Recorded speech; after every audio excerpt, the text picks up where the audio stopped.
The doctor comes in and tells you and your family the bad news. You have renal failure, and not just one, but both of your kidneys. You look to your family for help, but unfortunately, they aren't a match. This is a common occurrence in the United States.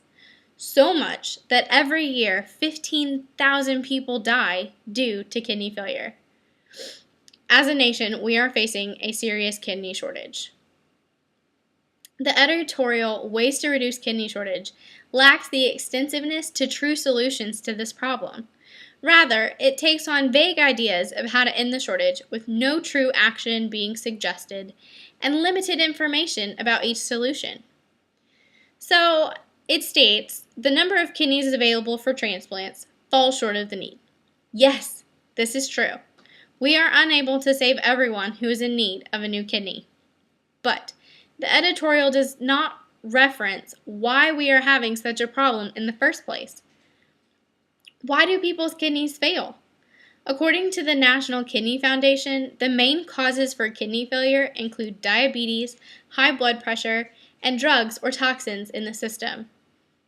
This information could better emphasize why transplantation is so important.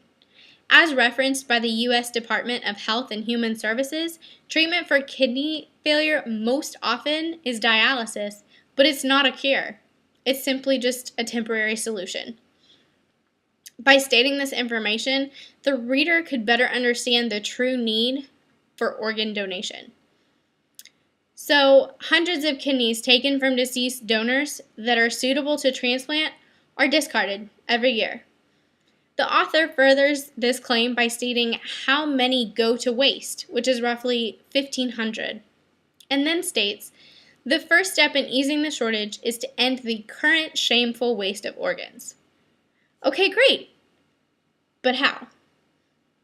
How do we go about ending the current shameful waste? It is suggested that the United Network for Organ Sharing is revising its formulas. Okay, great. But how?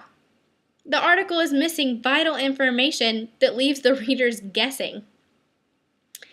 Thinking about donation, the intent of this article is to inform American citizens about what is happening in the healthcare society and establish grounds for a variety of solutions. Yet, not once does it mention how many people are actual donors. Shocking, right? Well, numbers are important. They can really pull some heartstrings.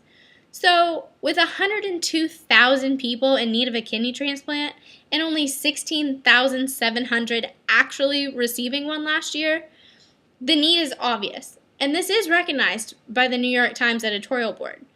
But in a Gallup poll, 95% of Americans said they support or strongly support organ donation. Yet, only 40% of eligible donors have registered. This is according to a study published in the American Psychological Association journal, Health Psychology. This information emphasizes one of the proposed solutions to the shortage, having living donors sign up to be registered organ donors. In conclusion, the article should have contained more support to its claims and referenced outside resources for additional information.